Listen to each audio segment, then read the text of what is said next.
ग्रामसभेला गेले, मत मांडायला हाकलून दिले त्यांना. त्यानंतर संधू कमिटी ज्यावेळी फिरली त्यावेळी हे आणि त्यांच्याबरोबर त्यांचे समर्थक प्रत्येक गावागावामध्ये जात होते, बोंबाबोंब करत होते, कोणाला बोलूनच देत नव्हते. म्हणजे जबरदस्तीने ठराव केले. जबरदस्तीने ठराव केले. आणि सगळ्यात महत्त्वाचं, एकदा भीती तुमच्या मनामध्ये घातली का हे होणार हे होणार हे होणार, लोक घाबरले. आता हे काय म्हणतात, यांनी आता उपोषणाला बसले, 53 गावांसाठी बसले.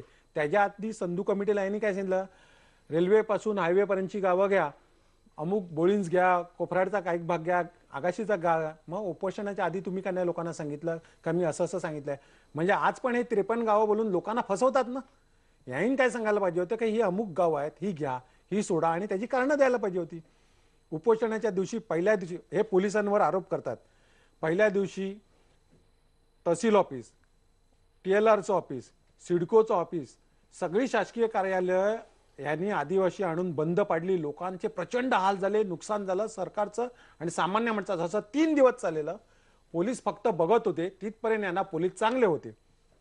त्याच्यानंतर ह्यांच्याच डॉक्टरनी रिपोर्ट दिला का ह्यांची हे सगळं स्टंट होता यांचा, तिकडून पळायचं होतं, आता यांना पळायचं होतं आणि यांनी तो स्टंट केला सगळा.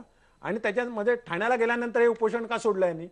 आणि तुम्हाला मी सांगतो, कोणालाही विचारा, सगळ्या पत्रकारांना विचारा, तिकडे यांची भाषा कशी होती.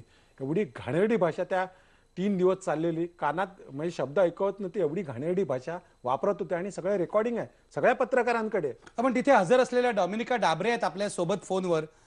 डॉमिनिका डाबरे, मला तुम्हाला विचारायचं आहे, बघताय तुम्ही इथे अजीव पाटील काय म्हणतायत, हितेंद्र ठाकूर काय म्हणाले, विवेक पंडित यांनी स्टंट केला असं त्यांचं म्हणणं आहे. तुमचं काय म्हणणं आहे? वसईकरांची वेदना काय आहे? वसईकरांनी स्पष्टपणे जेव्हा ग्रामसभा झाल्या त्या ग्रामसभामध्ये याला विरोध आहे दाखवलेला आहे. अजीव पाटील काही सांगतात ते सगळे बिनबुडाचे आरोप आहेत. कारण त्या ठिकाणी जे लोक आहेत वसईचे ते सुसंस्कृत आहेत, सुशिक्षित आहेत. आपलं भलं काय बुरं काय हे सगळं लोकांना कळते. अजीव पाटील जे सांगते ते सगळे बिनबुडाचे आरोप आहेत. आणि लोकांना जर नको असेल महानगरपालिका तर हा सण का घ्यावा? आणि आता त्यांच्या ह्या वसई वसई विधानसभा मतदारसंघाची काही संबंध येत नाही. त्या विभागातून आम्ही जे आमदार निवडून दिलेले आहेत ते आमदार आमच्या परीने आमच्या बाजू म्हणतायत. लोकांनी त्यांना सांगितलेलं आहे, लोक त्यांच्या बरोबर आहेत. आणि त्या ठिकाणी उपोषण केलं गेलं, त्या उपोषणाच्या वेळेला कोण जेवलं का कोण खाल्लं पिलं हे असे बिनबुडाचे आरोप त्यांनी एक दिवस उपोषणाला बसून बघावं आणि त्यानंतर अशा प्रकारचे आरोप करावे. कारण आम्ही स्वतः उपोषणं केलेली आहेत. आम्ही लोकशाहीच्या उपोषण करत आहोत, मात्र हुकुमशाही गाजून आमची उपोषण आमचे आंदोलन चिरडण्याचा प्रयत्न ह्या अशा व्यक्ती करत आहेत. डॉमिनिका, मला तुम्हाला विचारायचं आहे, तुम्ही जिल्हा परिषद सदस्य होतात, तुम्ही अनेक वर्ष राजकारणात समाजकारणात आहात, ज्या पद्धतीने पोलिसांनी लाठीमार केला त्याबद्दल तुम्ही काय म्हणाल? अगोदर वसई तालुक्यामध्ये आम्ही अनेक प्रकारची आंदोलनं केलेली आहेत, पण अशा प्रकारचा लाठीचार्ज कधी झालेला नाही. हा अमानुषपणे लाठीचार्ज केलेला आहे. आणि विशेष करून पुरुष पोलिसांनी आम्हा महिलावरती लाथा बुक्क्याने मारून आमच्या एका महिलेच्या पोटावरती नाचून अशा रीतीने अमानुषपणे त्यांनी केलेला आहे. त्याचा आम्ही धिक्कार करतो, आम्ही निषेध करतो. कदाचित गावं वगळली जातील, मात्र आमच्या मनावर झालेले घाव आम्ही कधी विसरणार नाही. आणि ह्याला संबंधित जे अधिकारी आहेत त्यांना त्वरित निलंबित करावं, नाहीतर आमचं आंदोलन असेच पुढे चालू राहणार आहे. अगदी तुमची मागणी पोचलेली आहे. मी शेवटी ब्रेक घेणार आहे. आता शेवटच्या सेगमेंटमध्ये या दोघांना विचारणार आहे यातून मार्ग कसा काढायचा. मी चर्चा जेव्हा करतो तेव्हा सर्वसाधारणपणे पॉझिटिव्ह पद्धतीने ते व्हायला पाहिजे असा माझा आग्रह असतो. त्यामुळे या दोघांना विचारणार आहे की दोघंही वसईत राहतात. विवेक पंडित आमदार आहेत तिकडचे, अजीव पाटील हे माजी आमदारांचे प्रवक्ते आहेत.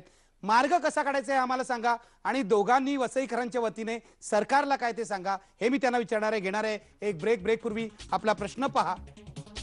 वसईतल्या 53 गावांचा प्रश्न हाताळण्यात सरकार अपयशी ठरलंय का? पडद्यावर बघा. 96% लोक अजूनही हो असं म्हणतायत.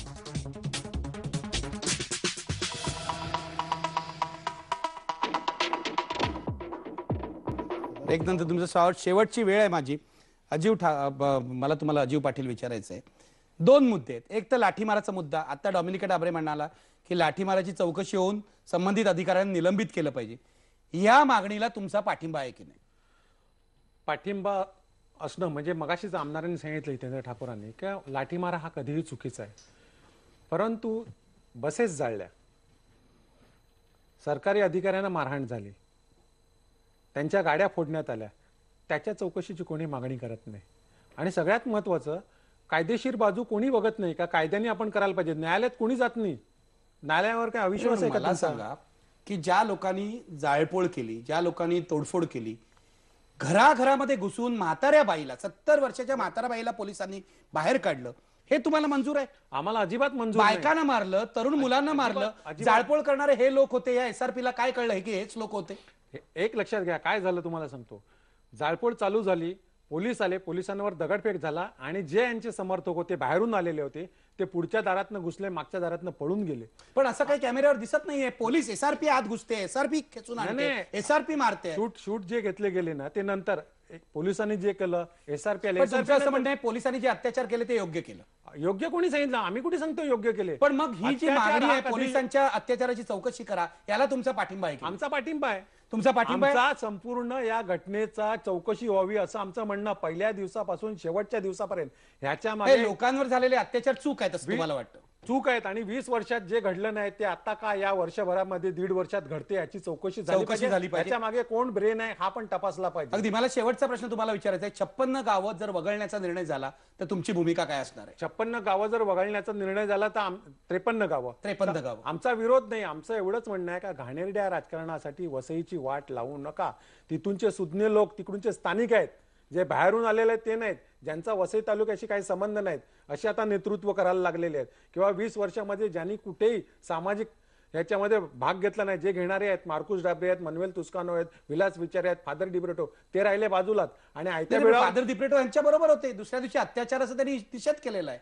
त्यांनी निषेध केलेला आहे, परंतु त्यांना हे व्यासपीठावर घेतात का? वस्तुस्थिती वेगळी आहे. त्यांच्या लेखामध्ये होतं का झाडांवर टॅक्स येणार, म्हणजे एखादा धर्मगुरू बोलतो, फादर दिप्रेटोंच्याच लेखामध्ये होतो. आणि असा कुठे जगामध्ये झाडावर टॅक्स नसतो. विवेक गरीब पंडित, जनता घाबरली. माझा वेळ संपलेला आहे. शेवटी काय म्हणाल तुम्ही? या वादातून मार्ग कसा काढायचा? वेळ मर्यादित असल्यामुळे आता जे यांनी आरोप केले त्याच्यात मी जात नाही. हे किती हास्यास्पद आहे वेगळं सांगण्याची गरज नाही. यातून जो मार्ग काढायचा आहे, एक तर पोलिसांनी वाघोलीमध्ये जी मोगलाई केली त्याबद्दल त्यांना क्षमा नाही. ज्या ठिकाणी महात्मा गांधींचा विसर या साऱ्यांना पडलेला आहे, सत्ताधाऱ्यांना पडलेला आहे, त्या गांधीजींना पुन्हा त्यांचे विचार जागृत करण्याचं काम वसईच्या जनतेनं केलंय. मी त्यांचं अभिनंदन करतो.